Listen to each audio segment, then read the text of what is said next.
नमस्कार, मैं विशाल। एक बार फिर से आप सबका स्वागत है। तुष्टीकरण अब महामारी का रूप ले चुका है। चाहे कोई भी नेता हो, ये नहीं कह सकता वो कि उसे तुष्टीकरण पसंद नहीं है। बेशक चुनाव 80-20 के ऊपर होंगे, लेकिन तुष्टीकरण सिर्फ 20 वालों का ही किया जाएगा। अभी यह मामला कर्नाटका से भी है, राजस्थान से भी है, उत्तर प्रदेश से भी है। उत्तर प्रदेश के मुखिया योगी आदित्यनाथ, जिनसे लोगों को खासा उम्मीद है, कुछ मक्कार अब ऑप्शन पूछना शुरू कर देंगे तो 5 साल बाद चुनाव आने हैं, उस समय तय करना क्या करना। तब तक जो सच्चाई है वो तो लोगों के सामने आनी ही चाहिए, और जिंदा लोगों को ऐसी चीजों का विरोध करना भी चाहिए। यह मैटर नहीं करता कि 5 साल बाद क्या होगा। मैटर यह करता है कि इस तरह से चलता रहा तो 5 साल में बहुत नुकसान हो जाएगा। यूपी में जब दानिश आजाद अंसारी को मंत्री बनाया गया तो कई कुतर्क गढ़े गए, सो कॉल्ड राष्ट्रवादी चैनलों के द्वारा गढ़े गए कि वो पसमानदा है, और योगी जी ने राज्य मंत्री बनाया। मैटर नहीं करता कि वो पसमानदा है या क्या है, सवाल यहां उम्मत का है। मंत्री बनने के साथ ही दानिश आजाद अंसारी ने क्लियर कर दिया था कि हमें सिर्फ आसमानी लोगों के लिए काम करना है, जो कि खुलेआम कर रहा है। अब जो अनाउंसमेंट हुआ है, 1,25,000 खातूनों को शादी के लिए 20-20 हजार रुपया सहायता दिया जाएगा। 26 लाख आसमानी छात्र छात्राओं को स्कॉलरशिप दिया जाएगा। उनके इलाकों को चिन्हित कर शुद्ध पेयजल की व्यवस्था कराई जाएगी। ITI कॉलेज खोले जाएंगे, उनको शिक्षित बनाकर रोजगार दिया जाएगा, उनको आसानी से रोजगार मिल सके। इसके लिए बड़ी बड़ी कंपनियों का मेला भी लगाया जाएगा। ये यूपी में हो रहा है। ये जो योजना है सिर्फ राज्य सरकार की नहीं है, इसमें राज्य और केंद्र सरकार दोनों की योजनाएं हैं। केंद्र सरकार की योजना कोई नहीं रोक सकता, चाहे वो योगी आदित्यनाथ हो या हिमंता बिश्वा शर्मा हो। बात जब डबल इंजन की होती है तो अगला इंजन डिरेल हो चुका है, तुष्टीकरण में पूरी तरह से डूब चुका है, तो बाकी क्या करेंगे? वही करेंगे जो अगला कर रहा है। अगला जिस दिशा में जाएगा उसी को ये लोग फॉलो करेंगे। हर फैसले का श्रेय वो नरेंद्र दामोदर दास जी को देते हैं, तो रास्ता तो वही उन्होंने चुन लिया है। वरना योगी आदित्यनाथ को ऐसी घटनाओं के ऊपर लगाम लगानी चाहिए थी। लग क्यों नहीं रही है? अब इसके पीछे अलग अलग तर्क। कुछ लोगों का तर्क ये भी है, जो कि सच भी हो सकता है, कि उनको पूरी तरह से बांध दिया गया है। ये भी बात भी सही है कि आज बीजेपी में गांधीवादियों की भरमार है। अभी डेप्यूटी सीएम ने अजान के दौरान अपना भाषण रोक दिया था, तो इन लोगों का विभाग कौन सा काम करेगा? बाकी दानिश आजाद अंसारी तो अल्पसंख्यक कल्याण मंत्रालय ही देख रहा है, उसको अपने मजहब के लिए करना वो उसका समर्पण है, जो कि करेगा। वो दानिश की जगह कोई और भी होता तो भी करता।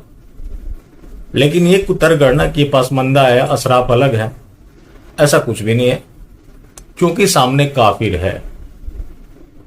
और जिस तरह से तुष्टीकरण चल रहा है, ये देश को किस दिशा में लेकर जाएगा, चाहे वो किसी भी तरह का तुष्टीकरण हो, चाहे वो किसी का भी हो, ये सब राष्ट्रीय सुरक्षा के लिए खतरा है। जिस मदरसा इंस्टीट्यूट ऑफ टेक्नोलॉजी को डेवलप करने के लिए इतनी स्कॉलरशिप बांटी जा रही है, वजीफा दिया जा रहा है, उसमें प्लेसमेंट के लिए तो कोई कंपनी आती नहीं, तो वो क्या करते हैं? सेल्फ एम्प्लॉयड बनते हैं, जो कि तमाम पत्थरबाजी की अब घटनाओं को देख रहे हैं। उसी ट्रेनिंग का नतीजा है। लेकिन फिर भी चल रहा है।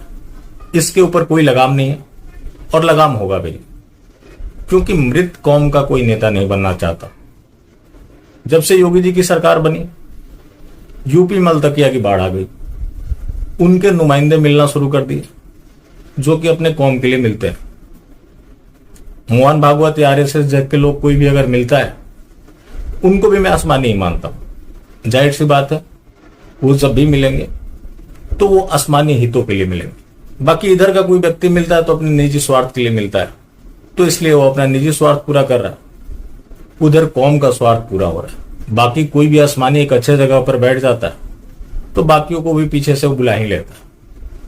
तो किस तरह से रोजगार के अवसर छीने जा रहे हैं, उसके भयानक परिणाम आपको 10 साल बाद देखने को मिलेंगे, जो कि हिंदू के लिए कोई जगह बचेगा ही नहीं, चाहे वो प्राइवेट नौकरी हो, सरकारी नौकरी या कुछ भी हो।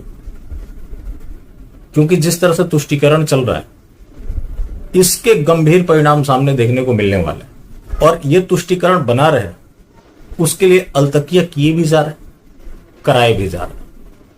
ये आरएसएस का न्यूज पोर्टल है। मोहम्मद लुकमान, जो कि गोंडा का रहने वाला है, वो बीजेपी को समर्थन करता है, इसकी वजह से उसे मजहब से बाहर कर दिया गया, काफिर घोषित कर दिया गया, मारा पीटा भी गया। तो घर वापसी क्यों नहीं कर ले रहा? बीजेपी का आज वो समर्थक बना है।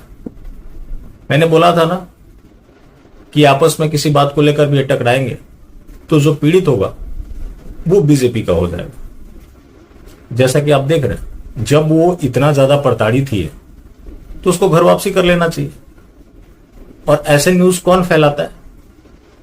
रसूल सेवा संघ का न्यूज पोर्टल, जो कि धड़ल्ले से चलाई जा रही। इसके पीछे वजह कुछ और नहीं, अलतकिया कराना है ताकि गवर्नमेंट से बार्गेनिंग किया जा सके। वोट गया तेल लेने, अब अलतकिया के आधार पर इस तरह के फैसले करवाए जा रहे हैं और हो भी रहा है। एक है बीसी नागेश, उनका नाम ही बीसी नागेश है, मैं गाली नहीं दे रहा, कर्नाटक के शिक्षा मंत्री है। उन्होंने कहा कि मानवीय शिक्षा के लिए आसमानी किताब पढ़ाया जाएगा। जब मानवीय शिक्षा के लिए पढ़ाया जाएगा तो उम्मीद करता हूं कि उन आयतों को भी पढ़ाया जाएगा जो काफिरों को मारने का हुक्म देती है, या फिर उसको नहीं पढ़ाएंगे। अगर वो पढ़ाएंगे तो सीसीटीवी कैमरे लगवाएंगे और उस टीचर की जांच होगी कि वो टीचर उन आयतों को पढ़ा रहा है या नहीं पढ़ा रहा। हालांकि इसके साथ ही उन्होंने और धर्म ग्रंथों की भी बात की कि वो भी पढ़ाई जाएगी।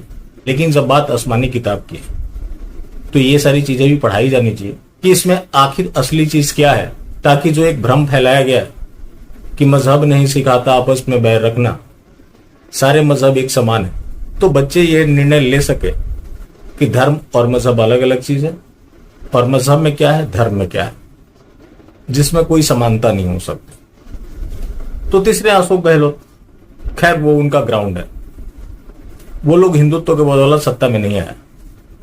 अगर हिंदुओं ने वोट किया है तो इसके पीछे उनका कुछ और वजह हो सकता है।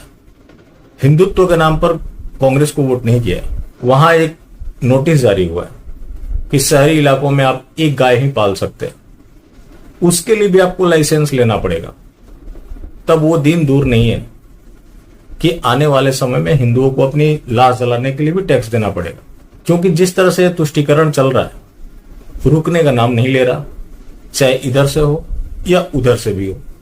कोई दूध का धुला नहीं रह गया। जो हिंदुत्व के बदौलत सत्ता में आए थे, उन्होंने तुष्टीकरण की सारी जब प्रकाष्ठा पार कर दी, तो बाकी अन्य तो हिंदुत्व के विरोध में ही आए हैं, तो वो तो अपना काम करेंगे ही करेंगे। तो आज पूरी तरह से कंपटीशन चल रहा है कि कौन बड़ा तुष्टीकरण का बेताजबाज। लेकिन अभी भी मेरा मानना है कि नरेंद्र दामोदर दास से आगे कोई नहीं निकल सकता, क्योंकि वो तुष्टीकरण के इंस्टीट्यूशन है। उन्होंने तुष्टीकरण करना लोगों को सिखाया है।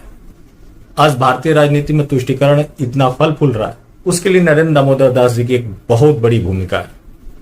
इसी बीच एक अच्छी खबर भी है, 63 बांग्लादेशी हिंदू परिवारों को यूपी में नागरिकता मिली, जो कि योगी आदित्यनाथ की सरकार ने लिया है, जो कि एक सराहनीय कदम है। केंद्र सरकार तो बाकी सीएए के लिए तारीख पर तारीख देती रही, लेकिन योगी जी ने ऐसा कर दिखाया। तो यूपी में तुष्टीकरण भी चल रहा है, हिंदुओं के लिए भी कुछ काम हो रहा है। तो कंपैरेटिवली ठीक हालात है, चाहे वो कानून व्यवस्था की बात कर ले, चाहे अन्य कोई मामले हो।